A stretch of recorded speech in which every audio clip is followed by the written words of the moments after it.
Hi everyone, so today we are talking about the case of a missing child named Madalina Cojocari.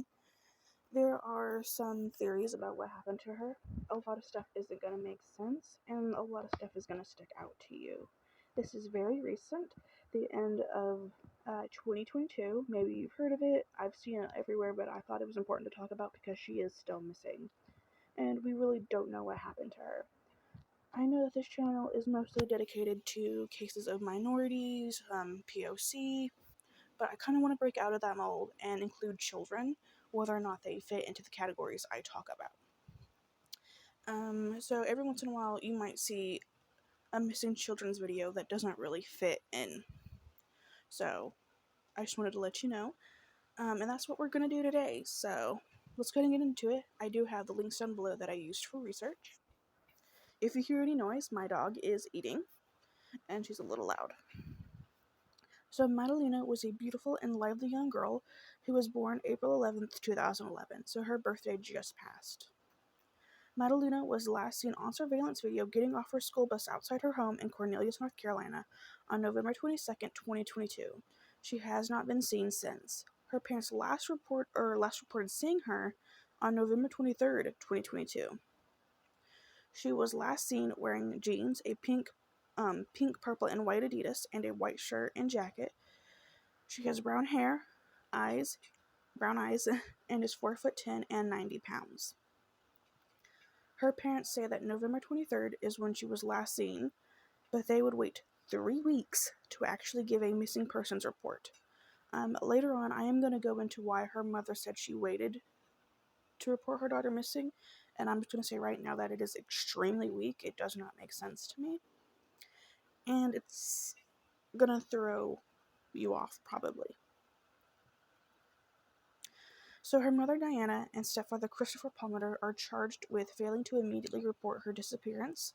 There is a state law in North Carolina that requires parents and caregivers to report missing children within 24 hours of their disappearance, and this is called Kaylee's Law. So Kaylee's Law is pertaining to the case of Casey Anthony. If you don't know who Casey Anthony is, her daughter Kaylee was found dead, I believe in 2008 or 2011. It was early 2000s. The dates get a little fuzzy for me, but it was somewhere around there, I believe. Her daughter was, I believe, 2 years old, and she did not report her daughter missing for over a month. And so the case is saying that within 24 hours now, because of that situation, you now have to report your child missing within 24 hours because Casey Anthony did walk free when a lot of people believe that she was guilty. And this is kind of their way of trying to stop that from happening again. So this is what the law says, and it says it's a class 1 felony for, quote, a parent or any other person providing care or supervision to someone younger than 16 years old to knowingly or wantonly fail to report the disappearance of a child to law enforcement, end quote. The law defines the disappearance of a child as, quote, when the parent or other persons providing supervision of a child does not know the location of the child and has not had contact with the child for a 24-hour period, end quote. It is also a Class 1 misdemeanor under this law for any person who reasonably suspects the disappearance of a child and who reasonably suspects that the child may be endangered to not report the suspicions to law enforcement within a reasonable time. I just want to say that they did not say what a reasonable time would be for that. I would assume probably within 24 to 48 hours at least. No more than 3 days at least, I would think. But her parents definitely fall into this category because they waited 3 weeks to do anything about their missing child, and that blows my mind. So they're kind of being charged under that law. Not kind of, they are. So there are newly released police records filed in court that the state detectives were told the mother Diana was attempting to smuggle both her daughter and herself away from their home because of her bad relationship with her husband. The husband is Christopher Palmer.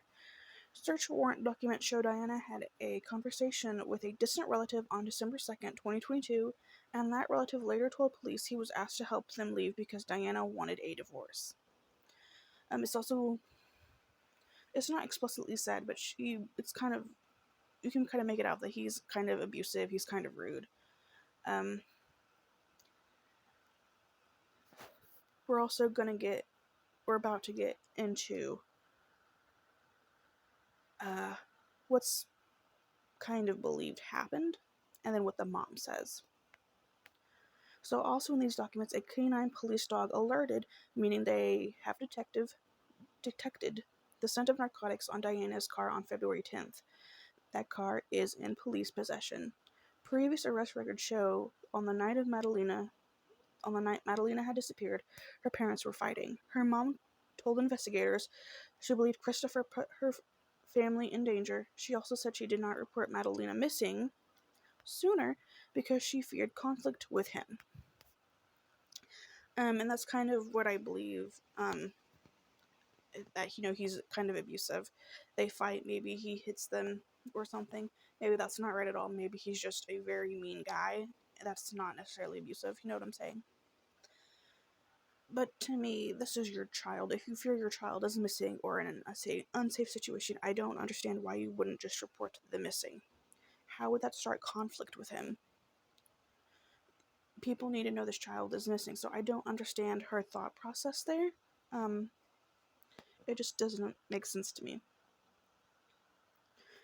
So investigators searched Diana's green 2008 Toyota Prius and seized Madalina's Moldovan and Romanian passports, Diana's Romanian passport, a Moldovan credit card, and, quote, miscellaneous education certificates and work documents, end quote. These were found in the car's center console. When I heard that, I immediately thought to myself, she plans on fleeing. Whether that was with or without Madalina, she planned on fleeing. At first, when I heard about the credit card, the passport, I said, okay, maybe those are just things you leave in your car. But when they talked about the work and education documents, I 100% believed that she was going to try to get either her or her and her daughter out and go to another country. And maybe something happened and it ended up just being where she would get out. We'll talk about that more towards the end. So, in addition to the canine search, the relative who Diana had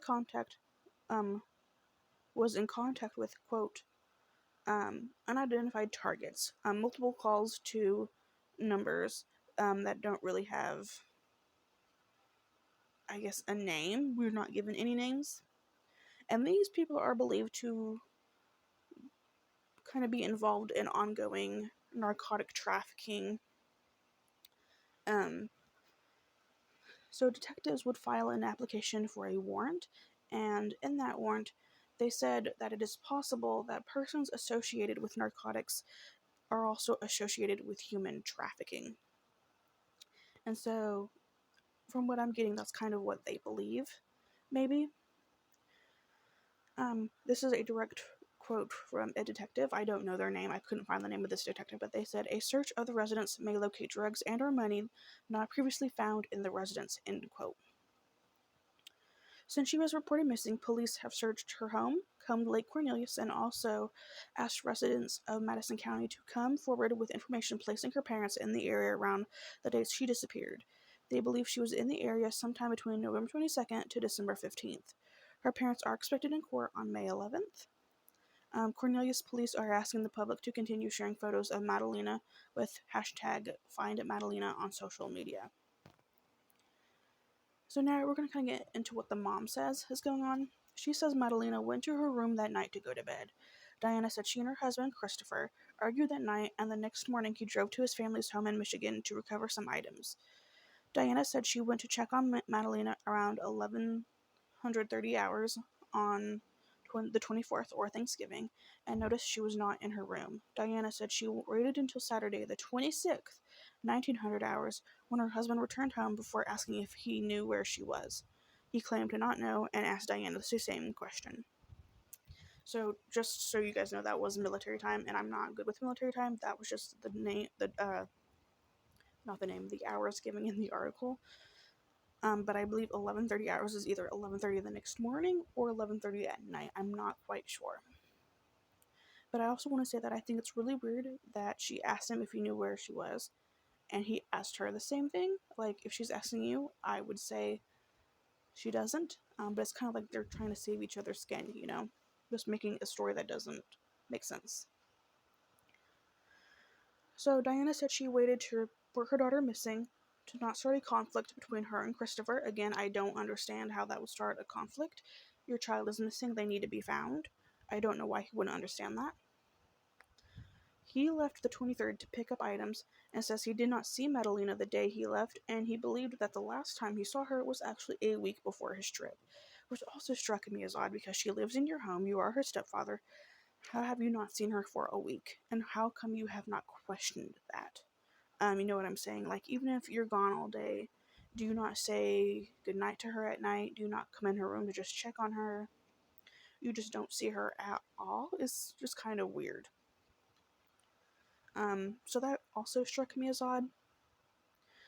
Queen City News obtained a report that sheds more light. There was an incidents report um, provided by Cornelius PD that reveals law enforcement officers were called to the Cojocari home on November 30th, 2022, and reference to, quote, a small fire between this address and the car wash, end quote.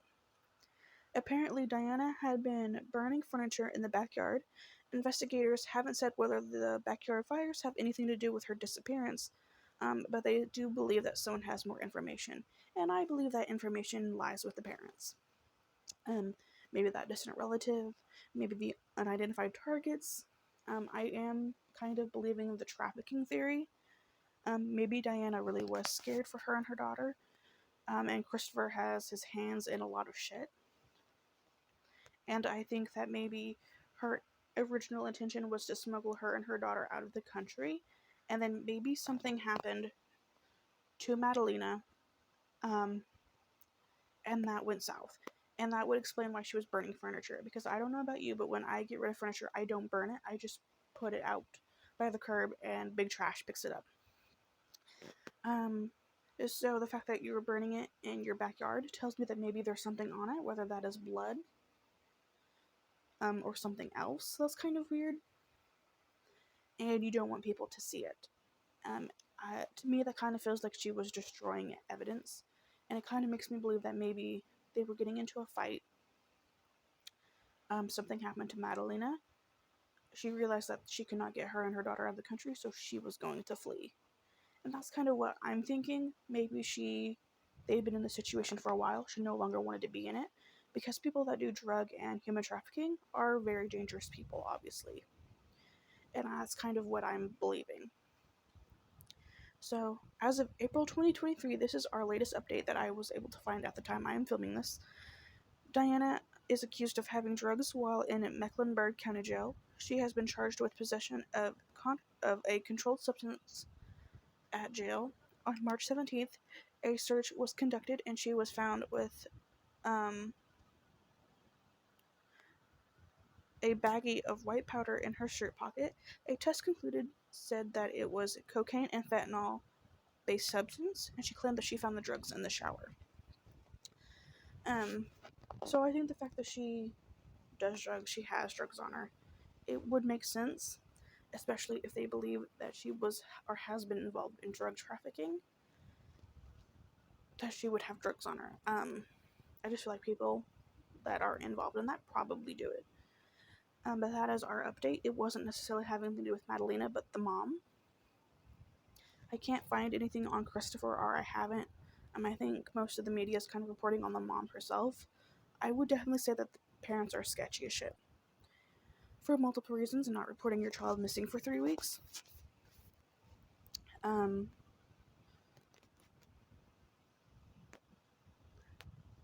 So not reporting your child missing, neither of you knowing what happened to her, not seeing your child a week before you leave, burning furniture in the backyard. All of this strikes me as very weird. I don't think the parents are innocent, if I'm being completely honest. Like I said, my running theory is that it would probably have something to do with trafficking. maybe Christopher and the mom too had their hands in a lot of shit. It was starting to threaten her and her child, and she wanted out of it. Christopher, a dangerous man, probably a mean man, was threatening them. Something happened to Madalina sometime after she got home, after we saw that last surveillance video of her, and the mother decided she's going to maybe protect Christopher so he doesn't come after her. I don't know. Burns the evidence, has her stuff in her car. She's ready to flee. I don't know. It just feels really weird to me. But I definitely think it's not just them. I think other people have their hands in this, and I really truly hope that we can figure out what happened to Madalina. I don't know if I think she's alive or not. I for a while I kind of did, but I didn't know about the backyard furniture thing, and so when I saw that, I got a really bad feeling in the pit of my stomach because I don't know who just burns furniture. If you just burn furniture because it's easier for you, let me know down below. Maybe I know that some people live in like more rural areas, and so they don't have trash pickup. They just burn stuff. That is my mom, although she's never burned furniture. So maybe that's why I'm not sure if they're. I'm not sure if Cornelius is rural or not. Um, but I really just don't understand that part of it. I guess, especially in this situation, it's making me do a double take because that is a very weird thing, especially around the time that she is believed to have gone missing. So let me know what you guys think. What do you think happened to Madalina? Do you think it was trafficking? Do you think her mom intended to flee either with or without her daughter? Do you even think she's still alive? I hope that she is, and I hope she hasn't been in too much danger. I hope she's not traumatized by anything, and if she has passed on, I hope that we can find her remains and the people who did this can be brought to justice. So that is the case of Madalina Cojocari. Obviously, if there are updates, I will continue to update you guys in the future. I am paying attention to a lot of cases right now. But that is going to do it for today, guys. Thank you so much for listening to Madalina's story. Please take time to do your own research and keep an eye out, and let's see what happens. Thank you, guys.